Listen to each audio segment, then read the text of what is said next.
Live from KSAT 12, the 6 o'clock Stand by, news Matt. starts right now. The holidays are here, and that means more people are at shopping centers shopping, but it also makes it more of a target for car break-ins. Coming up, stats at popular shopping destinations.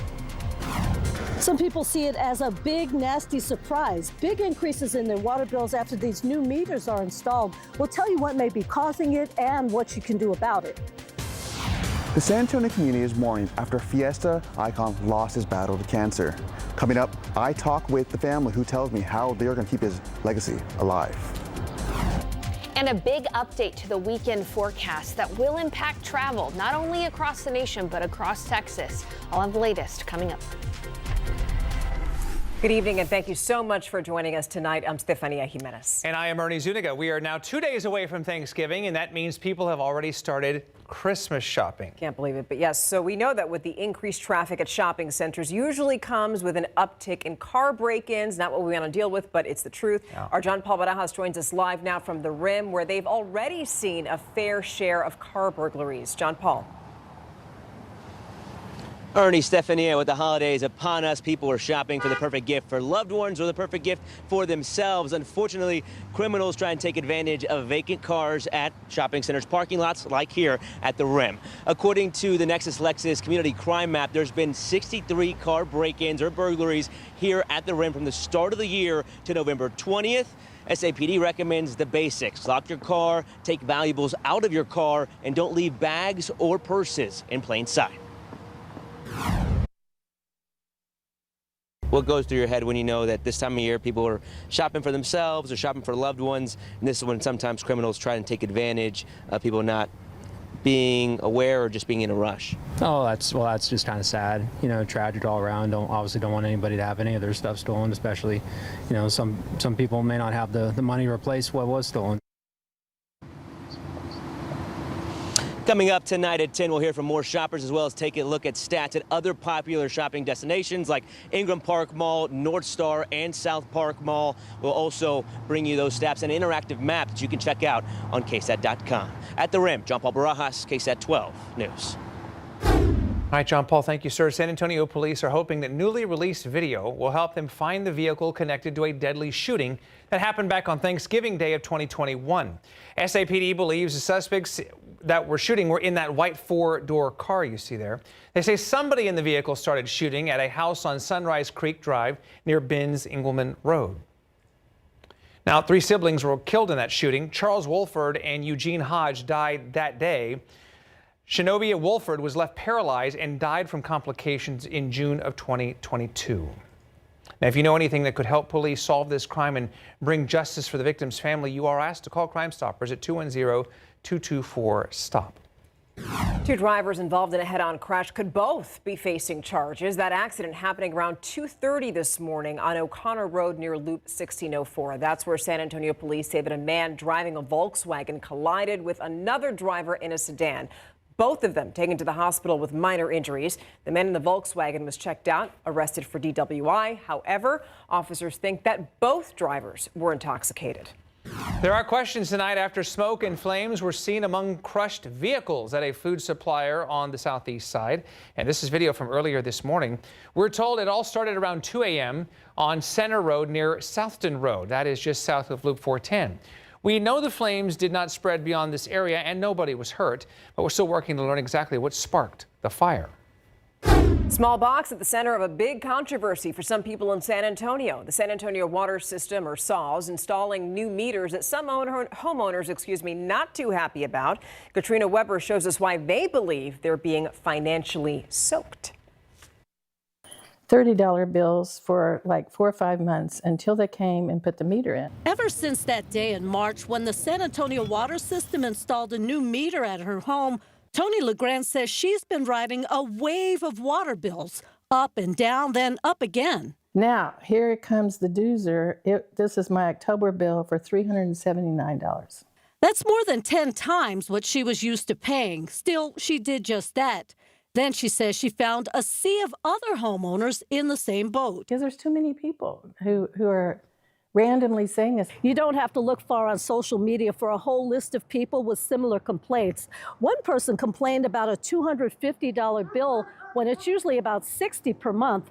Another person says his bill tripled. And yet another person usually gets bills about $40 a month, got a bill as high as $160. They all say their troubles began after SAWS installed new meters. The utility has replaced more than 600,000 throughout the city with new digital versions. Is there a problem with the meters? No. We double check, triple check the meters when they are shipped to us. And Hayden says in some cases, people's old meters were not working properly, causing SAWS to underbill them or not bill at all. And she says that's what happened to LeGrand. This specific lady had no water bill for 18 months, just a wastewater bill. The new meters, she says, are more accurate, sometimes causing homeowners to feel sticker shock. This stuff is precious, apparently. While LeGrand insists she's had her home checked for water leaks, Hayden says that could be the culprit in some other cases. And the best way to stem the tide of their rising bills is to address the leaks right away. Katrina Weber, KSAT 12 News. Bottom line, I'm sure you were looking at that and thinking, well, what do I do if I get one of those surprising water bills? Well, we have some tips for you in this story. You should just look for it on our website, ksat.com. All right, Sarah Spivey in the house here. Final few days of November, and it's still, Sarah, a little too warm. Oh my gosh, so far this November has been our second hottest on record. And today was one of those days that helps crank up those average temperatures. Our high today was 84. It actually was kind of chilly this morning, but we still got up to 84 degrees. Much warmer than average. The average high this time of year is in the upper 60s, and we were only 2 degrees away from the record set back in 1942. So a hot day today, so thank goodness cool front is coming to the rescue to make it feel a little bit more like fall, a little bit more like Thanksgiving. Take a look at temperatures across the nation. It is now in the 70s here in San Antonio, but it's in the 40s in the Panhandle. There's where that front is. That front will move through tonight. It'll make it pretty windy tomorrow morning. We're going to see wind gusts of up to 35 miles per hour overnight and into the morning hours. By midday, though, those winds will calm. So tomorrow will be windy and about 15 to 20 degrees cooler. By Thanksgiving, we have beautiful weather. I'll have an hour-by-hour forecast for your Thanksgiving. If you're planning on smoking a turkey or smoking a brisket in the morning, make sure to bundle up. By the weekend, we'll have a damp Saturday and a strong front Sunday. That combination is going to cause for some travel headaches across Texas and the nation. I'll have a look at your travel forecast if you have friends and family coming in town or you're heading to those friends and family. Details soon.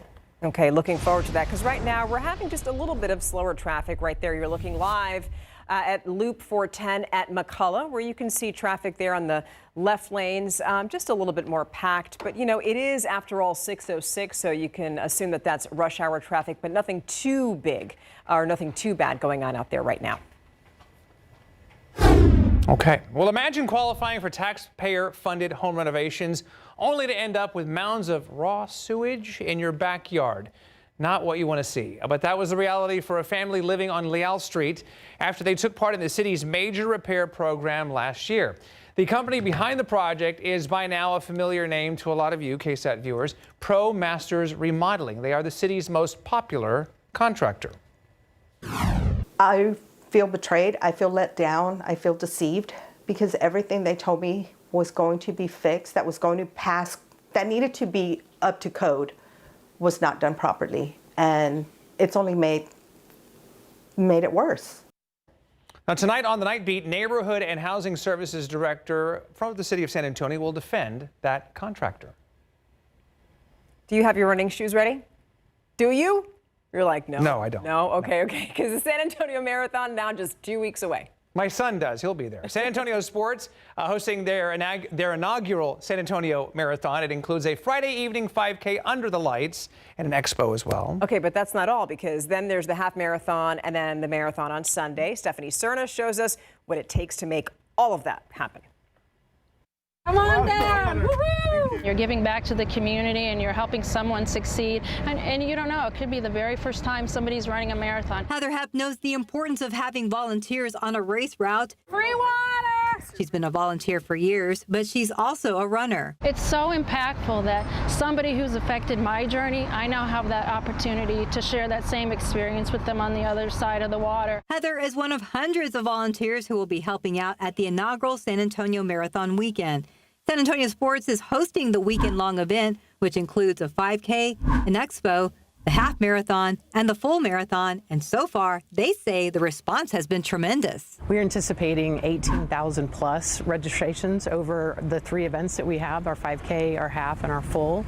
And so just couldn't be happier about the support we've seen. And with all those registrations, San Antonio Sports needs more volunteers. We need quite a few more people to come out, help us at our 5K on Friday night. We need volunteers at the expo and then at the finish line, which I think is the most rewarding place to volunteer as you see all those runners cross the line. I think it's just really cool that we now have our own marathon. Dan Andrews tells us that volunteering actually inspired him to run. I hear that not only are you volunteering on Friday for the 5K, Saturday for the expo, you are also going to run on Sunday. After volunteering a couple of years, I decided that seeing the people picking up their packets and things, if they could do it, I could do it. So about 4 years ago, I ran my first half marathon ever, and I've been running it every year since.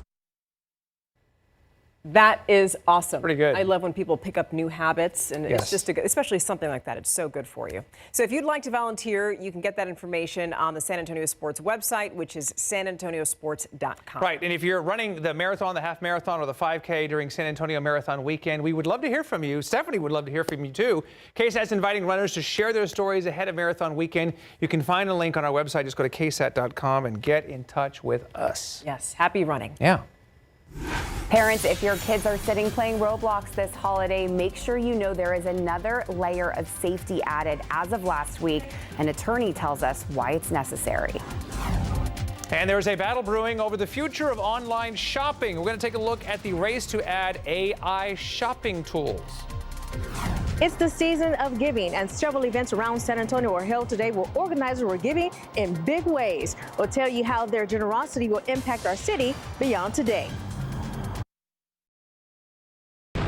Days after a deadly hit and run, the family of the man killed once answers. Coming up tonight in the Night Beat, their plea and how you can help. All right, so earlier at 5, we told you how a resource center on the south side was helping with food insecurity around the city. The place is called the Resource Center at Villa Coronado, and it does so much for the community. It offers diabetes and computer literacy programs for seniors. It's also where people can get help to create their resumes. We try to keep our seniors and our community active, getting resources to them, you know, whether it's transportation, whether, you know, they provided bus passes for people to go there, you know, to HEB or go to their doctor's appointments. So the center has seen a rise in visitors because the need has increased. In fact, a visitor from every single zip code in the city has stopped by so far this year. So here's what you do. You scan that QR code to find out more about the services that they offer if you want to go there yourself. You can also scan that QR code if you want to donate there, because obviously a lot of that money, all of that money, stays in that community. Yeah. Okay. Well, it's already easy to buy just about anything with one of these, and just a couple of taps and done. Now tech company giants are beginning to enter a new online shopping battle centered around AI. And our Ivan Rodriguez reports on the race to add AI-powered shopping tools. With consumers increasingly using AI to make purchases, experts say companies like Amazon and Google are trying to stay ahead of upstarts like OpenAI and Perplexity. There are a lot of different big tech companies that we're talking about who are trying to leverage AI. For example, as of September, US-based users can buy Etsy products directly from OpenAI's ChatGPT. OpenAI and Walmart announced a similar partnership in October. Perplexity's Comet web browser lets users set up AI agents to handle tasks like shopping on Amazon. Last month, Amazon sent a cease and desist letter to the AI startup. For Jeremy Goldman, it's a sign that an AI battle is brewing. Amazon is one of the biggest players, unsurprisingly, in this regard. One thing that they're trying to do quite a lot of is to facilitate extra transactions and to reduce the friction for the consumer. AI and online agents are expected to be involved in $73 billion worth of global online sales, or 22% of all orders placed, from Tuesday through Cyber Monday, according to Salesforce data provided exclusively to CNN. Recently, Google announced new AI shopping features, including an AI agent able to call local stores and ask if a product is in stock, along with information about promotions and pricing. With all the new AI tools, Goldman says consumers will need time to adapt. At one point, the idea of clicking an ad on Google and clicking through and then transacting, that was strange to people. And now that's something people don't even think about. In Atlanta, I'm Ivan Rodriguez. It's more and more complicated every year. Okay, so now we're going to take a live look outside. I mean, I'm looking at all those cars on the road, and I can't help but thinking that people are traveling to see their relatives already. You know, sometimes people get an early few days because, by the way, you were talking about the bird. It's already too late to defrost it. Well, we were just thinking, and we'll bring in Chef Sarah Spivey here, because if you're defrosting, like, in other words, don't end up on the news. Don't put the frozen bird in the peanut oil and start a fire and then end up on KSAT. That's right. We were talking about Thanksgiving during the break, Yes. of course, what meals we're making, what sides. I'm in charge of the green bean casserole Atta girl, this year, yes. so I'm making it with fresh green beans. Beautiful. So we'll see what happens. All right, tomorrow, though, is going to feel a lot more like the season because we're going to be windy and it'll be 15 to 20 degrees cooler than how we were today. Today, we got up into the 80s. Tomorrow, we're going to be in the 60s. And by Thanksgiving, it is going to be gorgeous. Although I do have a little caveat here. If you're planning on smoking your turkey or a brisket, it is going to be chilly in the morning. I'll show you that forecast here in a second. But the weekend is going to be a bit of a mixed bag. We're going to have a damp Saturday with some drizzle and a strong cold front Sunday. The weekend will likely cause some travel headaches for some folks across the nation. More on that in just a bit. But again, here's a look at where that front is. It is on our doorstep. We're really going to see that front move through overnight, and so it's really going to kick up those winds overnight. So if you have a wind chime hanging outside, if you have some holiday decorations out there, Christmas inflatables, make sure they're deflated in the overnight hours because that wind is going to be picking up. Take a look at this. By sunrise tomorrow, we're going to have wind gusts of up to 35 miles per hour, and temperatures will be in the 50s. So a bit of a blustery start to our day tomorrow. By the middle of the day, right around lunch, our winds are going to start to calm. It'll be totally sunny. It'll be absolutely gorgeous with low humidity, 67 for the high, and by sunset, we're going to start to see temperatures quickly cool. So don't get caught without the jacket tomorrow night. By about midnight, our temperatures will already be in the 40s tomorrow. So again, a more fall-like forecast tomorrow, not only here in San Antonio, but across the state. So if you're planning on hitting the roads or if your friends and family are coming into San Antonio, for the most part around Texas, the weather's going to be okay. However, in the Rio Grande Valley, RGV, Brownsville, those areas, the front is not going to be moved through those areas yet. So there could be some storminess down toward the valley. So keep that in mind. Otherwise, again, fairly quiet across the state of Texas and good driving weather. Now, across the nation, there are going to be some hangups because in areas like Chicago and Detroit, snow, icy mix, you know, those are big hubs, especially Chicago. So there could be some travel delays because of the weather, because of that system. Then on Thanksgiving itself, generally quiet across most of the nation with the exception of Detroit, Chicago. It'll be snowy and in the 30s. And here across the state of Texas on Thanksgiving, absolutely beautiful weather. Yes, cooler up to the north in the 50s and 60s, warmer down the RGV at about 80 degrees. Here in San Antonio, the weather's going to be lovely. It'll be cold though in the morning. So again, if you're smoking a brisket or a turkey in the morning, chilly, bundle up. By the afternoon, 68 and nice and sunny and comfortable. Then on Friday, fairly cloudy across the state of Texas. If you're planning on heading home earlier on Friday, cloudy, but take a look at what happens. By Saturday, we get pretty damp and even some drizzle in the area. And then on Sunday, we're going to have a huge system that's going to be providing some severe weather across parts of the nation and snow. Generally, though, on Sunday around the state of Texas, it should be pretty quiet, if not chilly. So a lot to pay attention to in the forecast. That second front on Sunday is going to allow for our highs to only be in the 40s on Monday, guys.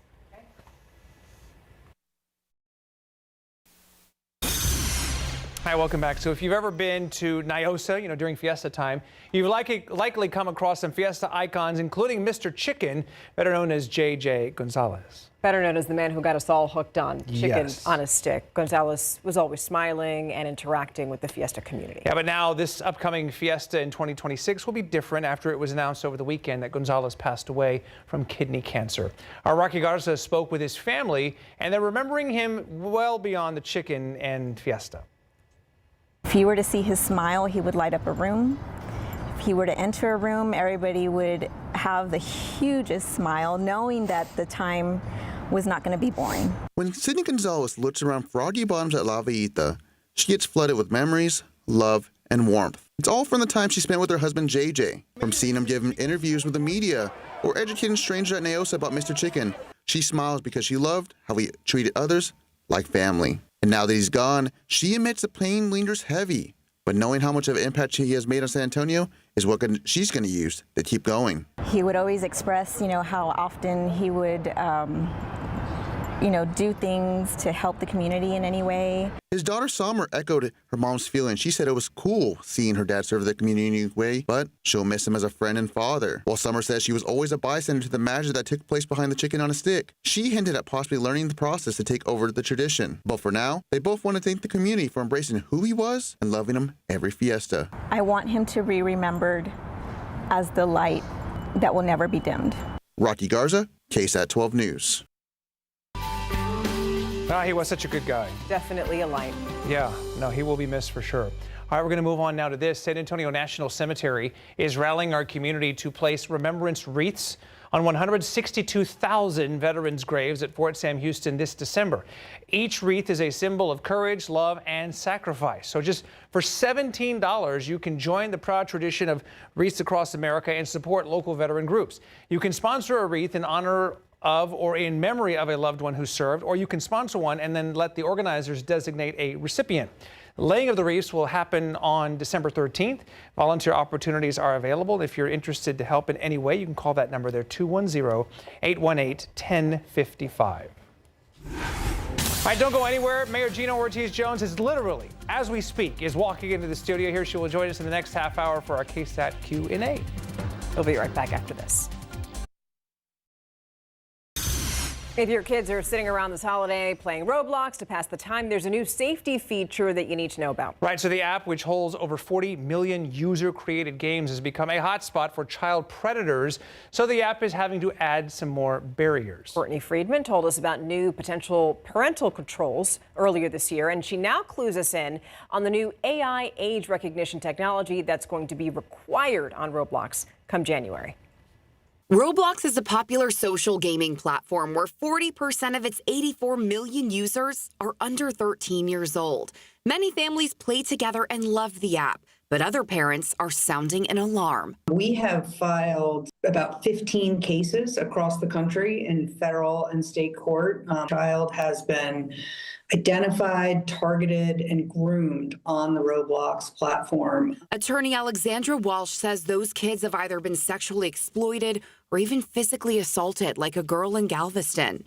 Our story back in February mentioned new parental controls built into Roblox. Well, if the age restrictions in here are under 13, then I cannot chat directly with any of these other players. Do you think that was enough? No, absolutely not. And children continue to be preyed upon on this platform. So just last week, Roblox rolled out a new age verification tool. So to chat with people on the app, you either need to submit a government form of ID or let an AI program scan your face and verify your age. Sort of turn your head from side to side to show that you're really live and in front of the camera. The model will estimate your age, and then we'll get rid of that data immediately. Roblox Senior Director of Product Policy, Eliza Jacobs, says that age determines who you'll be allowed to chat with. Think of like middle schoolers can talk to middle schoolers, elementary schoolers can talk to elementary schoolers. Who would they be on the playground with? Too little, and it is far too late. Walsh believes predators will use other AI programs to trick the age verification technology. So what do you think the answer is? There are technologies which could be used to alert a parent anytime their child is being approached by someone else and prevent that interaction until the parent is notified and approves it. How do you stay ahead of predators who are constantly trying to infiltrate? We have a large trust and safety team, thousands of people on the team that are working day and night to prevent that kind of harm on the platform. Parents who do allow their kids on Roblox are encouraged to set up their own account, link it to their kids, set parental controls, and make sure the age is set correctly. Courtney Friedman, KSAT 12 News. All right, from ice raids to rainbow crosswalks, Thanksgiving, there is so much for us to discuss with San Antonio Mayor Gina Ortiz-Jones. She joins us now live on the set for our KSAT Q&A. Mayor Jones, thank you so much for being with us. Hey, y'all. By the way, she brought her mother with her today, so we have to be Behind extra the good. We have to scenes. behave extra good today. So thank you, Mayor. And We're all going to the interfaith service right after this. So. Fair enough. Very good. Well, thank you for giving us a few minutes here. We have a lot to get to, some different things here. We talked about earlier regarding that ice raid that happened back on the 16th, November 16th. Our colleague Devin Karp had laid out some of the statistics on the nationalities of the people that were detained, and it seemed like the number that he had put out maybe didn't jive with the total, some of the more higher numbers that have been put out there in terms of how many people were detained. In other words, what do you know about that? Are there some loose ends still that need to be tied up as it relates to just getting all the information out? Well, soon after that raid, I sent a letter to the acting chief of the FBI here and asked for additional information on that. We have to balance public safety and public trust, right? And that requires transparency. Basic questions like, hey, of the folks that were brought in, you know, how many of them are American citizens and how many of them don't have a criminal record? And of those folks, how soon can they be released? These are basic questions that our community, you know, deserves answers to. I think the community is also rightly concerned as we look at other parts of the country, whether you're looking at Charlotte or other places, you know, wanting to make sure that we are doing all that we can to get the answers that our community deserves. How do you interpret when it says that these people had ties to Tren de Aragua, the Venezuelan gang? Anything. I mean, does that mean that they are a gang member? They're related to a gang member? I mean, what does that mean to you? Well, I think, so look, having served in the intelligence community, what you also don't want to do, though, is speculate, right? And that's why we just need the answers. Just give us the answers and make sure that we can, you know, lay flat any conspiracy theories or any mistruths that are out there. And frankly, again, we've got to balance public trust and public safety, and that starts with transparency.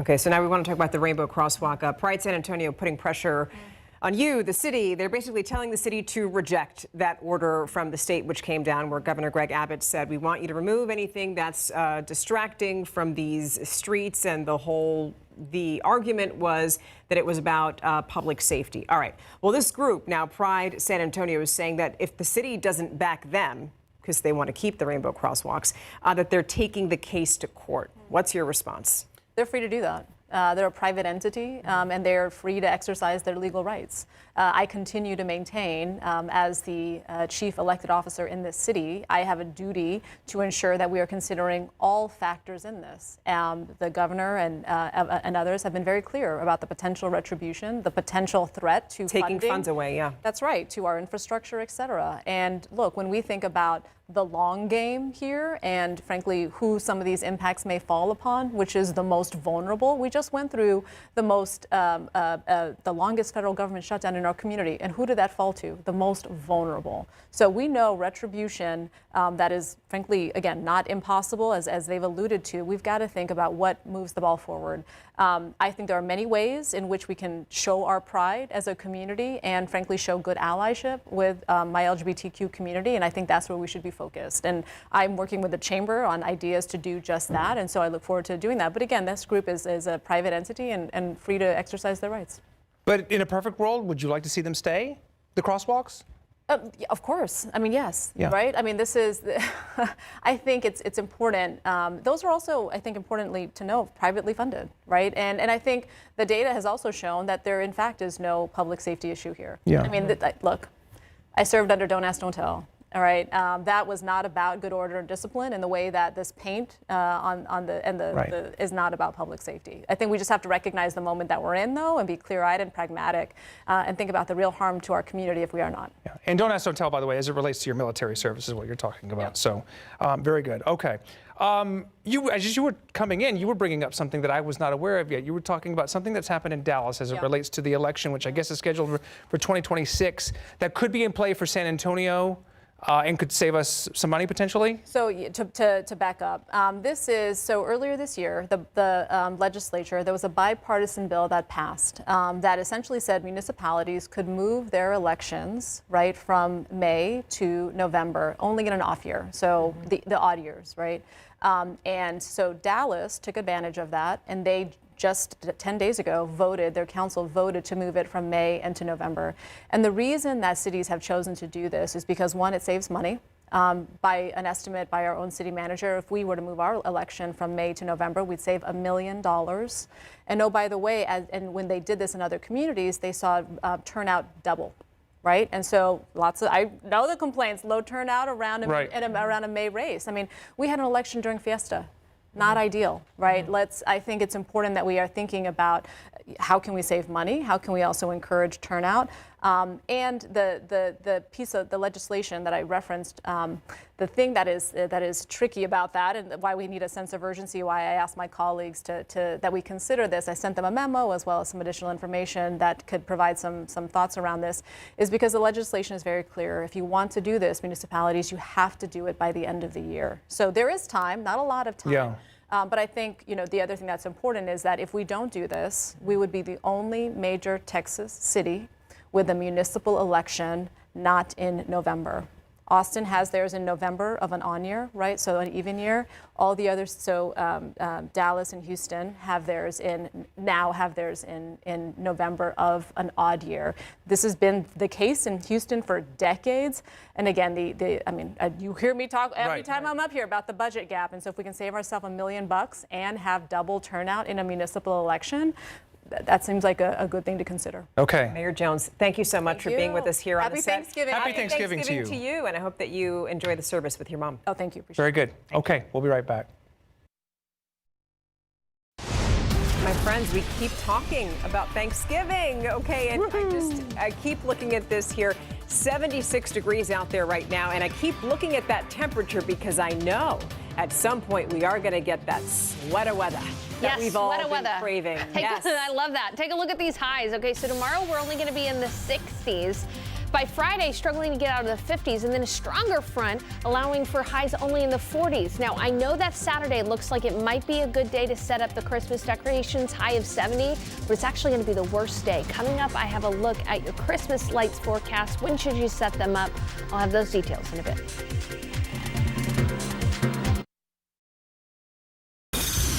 My friends, we're just 2 days out from Thanksgiving, and some people are getting an early jump on expressing their gratitude. Although I'd argue you can never do that too soon, too early. I concur. Pashada Pope shows us how giving thanks can impact the lives of others way beyond words. Grateful that San Antonio supports his business, John Arispe, the owner of Premier Pros Plumbing and HVAC, hosted his 4th annual turkey giveaway Tuesday. But people are struggling with having the funds and the means to have a good meal, and especially on Thanksgiving, we want to make sure nobody goes unfed. Arispe says he gladly gave away 200 turkeys to offer support to his fellow San Antonians who may have trouble getting the main course of their Thanksgiving meal.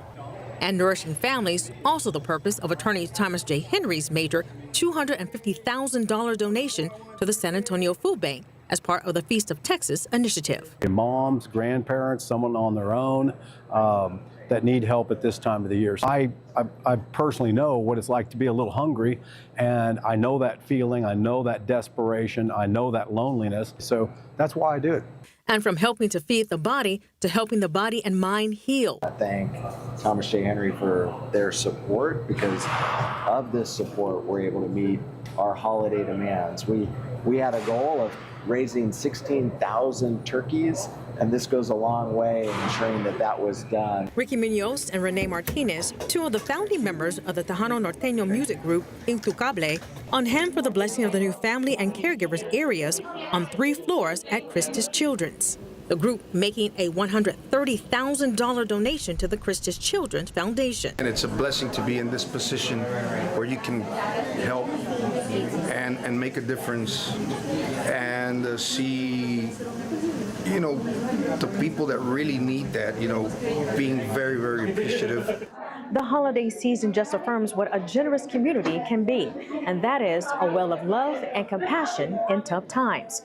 It's something we all can be thankful for. Lashana Pope, KSAT 12 News.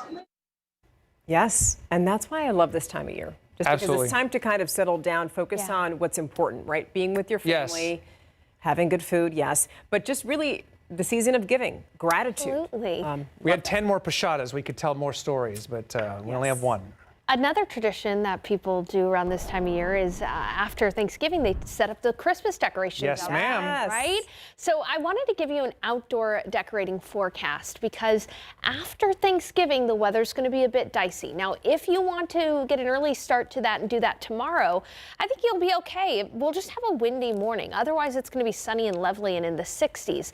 Actually, Thanksgiving Day itself is probably the best day weather-wise to set up your Christmas decorations. It's going to be sunny and pleasant, but you might not want to do that on Thanksgiving itself, a busy day in and of itself.